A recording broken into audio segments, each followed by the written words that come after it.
আসসালামু আলাইকুম, সবাইকে স্বাগত জানাচ্ছি আজকের ভিডিওতে। আজকে আমি যে বিষয় নিয়ে কথা বলবো সেটি হচ্ছে আমাদের জাতীয় কবি কাজী নজরুল ইসলাম এবং তার মা সম্পর্কে যে তিক্ত ব্যাপার সেই বিষয়টা নিয়ে। তো গতকালকে আমি একটা ফেসবুকে পোস্ট দিয়েছিলাম যে পৃথিবীতে কোনো মা চান না যে কাজী নজরুল ইসলামের মতো সন্তান হোক। তো বিষয়টা খুবই আশ্চর্যের, কারণ বাংলাদেশের জাতীয় কবি, এত বিখ্যাত একজন মানুষ, এত অসাধারণ একজন মানুষ কেন চাইবেন না যে তার সন্তান কাজী নজরুল ইসলামের মতো না হোক। তো এই বিষয়টা মূলত কাজী নজরুল ইসলাম এবং তার মায়ের মধ্যকার যে তিক্ত সম্পর্ক সে বিষয় নিয়ে আজকে আমার ভিডিও। চলুন তাহলে শুরু করা যাক। কাজী নজরুল ইসলামের মায়ের নাম হচ্ছে জাহেদা খাতুন। 1899 সালে কাজী নজরুল ইসলামের চুরুলিয়া গ্রামে জন্মগ্রহণ করেন। এর পরবর্তীতে কাজী নজরুল ইসলাম জীবনের বিভিন্ন সময় বিভিন্ন জায়গায় গিয়েছেন। কোথাও রুটির দোকানে কাজ করেছেন, কোথাও দারোগার বাড়িতে কাজ করেছেন, বিভিন্ন জায়গায় কাজ করেছেন। এরপর 1920 সালে উনি বাঙালি পল্টনে করাচিতে যুদ্ধ করতে যান। সেখান থেকে ফিরে আসেন 1920-এ। 1920 সালে ফিরে এসে উনি চুরুলিয়া গ্রামে যান, যেখানে তার মা ছিলেন।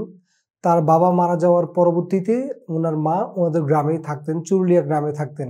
তো মাত্র 8 দিন সময় কাজী নজরুল ইসলাম চুরুলিয়া গ্রামে ছিলেন। ওই সময় তার মায়ের সাথে কোনো বিষয় নিয়ে বিবাদ হয়, মনোমালিন্য হয়। এটার পর থেকে কাজী নজরুল ইসলাম জীবদ্দশায় এবং মারা যাওয়ার পরও কখনো তার মাকে দেখেন নাই, বা উনি ইচ্ছা করেই তার মার থেকে আলাদা ছিলেন। মা দেখা করতে গিয়েছিলেন, অনেক ঘটনা হয়েছে, বিষয়গুলো আমি একটার পর একটা আসবো। তো 1920 সালে যখন কাজী নজরুল ইসলামের ওনার মায়ের সাথে দেখা হওয়ার পর কয়েকদিন থেকে উনি কলকাতায় চলে যান। এই সময়টা একটা ঘটনা ঘটে। কাজী নজরুল ইসলামের যে গবেষক যারা আছে অনেকে মনে করেন যে কাজী নজরুল ইসলাম এর বাবা যখন মারা যায়, এরপর উনার মা জাহেদা খাতুন উনার চাচার সাথে বিবাহ বন্ধনে আবদ্ধ হন বা নিকাহ করেন। এটা একটা কারণ হতে পারে। আরেকটা কারণ যে কাজী নজরুল ইসলামের যে বিশৃঙ্খল জীবন, হিন্দু মহিলাকে বিয়ে করা বা ধর্ম জাতপাতের ধার না ধারা, এগুলোর কারণে গ্রামের মানুষ উনাকে কটাক্ষ করতেন। এই কটাক্ষ করা নিয়ে অথবা তার মায়ের দ্বিতীয় বিবাহ, এই দুইটা বিষয় নিয়ে কোনো একটা ঝামেলা হয় তাদের মাঝখানে। এই ঝামেলা হওয়ার কারণে কাজী নজরুল ইসলাম কখনো তার মাকে আর দেখা দেননি। পরবর্তীতে কাজী নজরুল ইসলাম যখন হুগলিতে জেলে যখন থাকেন তখন তার মা হুগলিতে যান, চুরুলিয়া গ্রাম থেকে হুগলিতে যান তার ছেলের সাথে দেখা করার জন্য। কিন্তু কাজী নজরুল ইসলাম ওই পারমিশন বা অনুমতি দেননি জেলারকে বা জেলের যারা দায়িত্বে ছিলেন তাদেরকে যে তার মা তার সাথে দেখা করুক। ইচ্ছে করে কাজী নজরুল ইসলাম তার মায়ের সাথে দেখা করেননি। পরবর্তীতে তার ভাই কাজী সাহেব যান এবং তার এক চাচা, দুজন মিলে কাজী নজরুল ইসলামের কাছে যান যে তার মা তাকে দেখতে চান, অসুস্থ, বিভিন্ন বিষয়ে কথা বলেন যে তার গ্রামের বাড়িতে যাওয়ার জন্য। কিন্তু তিনি কখনো কোনোভাবেই রাজি হলেন না যে গ্রামের বাড়িতে যেতে। সর্বশেষ যে ভয়ঙ্কর ঘটনাটা ঘটে সেটা হচ্ছে 1928 সালের 30 মে।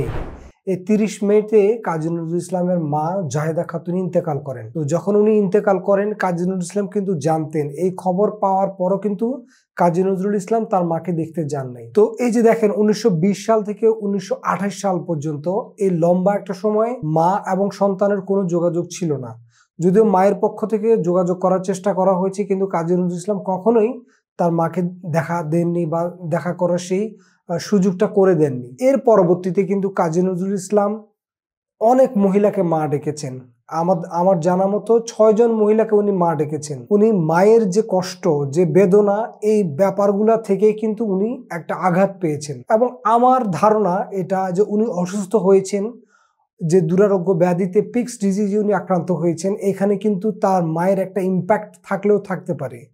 তো চলুন দেখা যাক পরবর্তীতে উনি কয়জন মহিলাকে কাকে মা সম্বোধন করেছেন। এই যে 6 জন মহিলাকে মা সম্বোধন করেছেন তাদের নাম হলো কুমিল্লার নার্গিসের খালা এখতারুন্নেসা খানম, বিপ্লবী হেমপ্রভা দেবী, হুগলির মিসেস এম রহমান, কুমিল্লার বিরজা সুন্দরী দেবী, দেশবন্ধু চিত্তরঞ্জন দাসের স্ত্রী বাসন্তী দেবী। এই যে 6 জন মহিলা বা 6 জন নারীকে উনি পরবর্তীতে মা সম্বোধন করেছেন। এবং মায়ের যে না থাকা বা মায়ের যে স্নেহ আদর, এই ব্যাপারগুলো উনি কি ভয়ঙ্কর পরিমাণে মিস করেছেন। এই জন্য হয়তোবা মায়ের সাথে যে দূরত্ব, যে কষ্ট, এই ব্যাপারটা মিস না করার জন্য উনি যাকে তাকে ধরা যায় যে মা ডেকেছেন, মায়ের স্নেহ পাওয়ার জন্য কাছে গিয়েছেন। তো সবশেষে যে কথাটি বলতে চাই যে সন্তান এবং মায়ের যে সম্পর্ক, এটা আজীবন অমলিন থাক। মা জীবিত এবং মৃত যে কোনো অবস্থায় সন্তান তার মায়ের কাছে মায়ের জন্য দোয়া করবে এবং মায়ের কাছে থাকবে। জীবিত থাকলে অবশ্যই থাকবে, যোগাযোগ থাকবে। পৃথিবীতে কোনো মাই এ ধরনের সন্তান চায় না যে জীবিত অবস্থায় ইচ্ছে করেই সন্তান মা থেকে দূরে থাকবে। তো আমাদের প্রিয় কবি কাজী নজরুল ইসলামের যে ভুল ছিল, এই ভুল থেকে শিক্ষা নিয়ে আমাদের সবার জীবনে এই বিষয়টাকে অ্যাপ্লাই করা উচিত। মায়ের কাছে থাকা উচিত, মাকে ভালোবাসা উচিত এবং মায়ের জন্য সবসময় দোয়া করা উচিত। ধন্যবাদ, সবাই ভালো থাকবেন।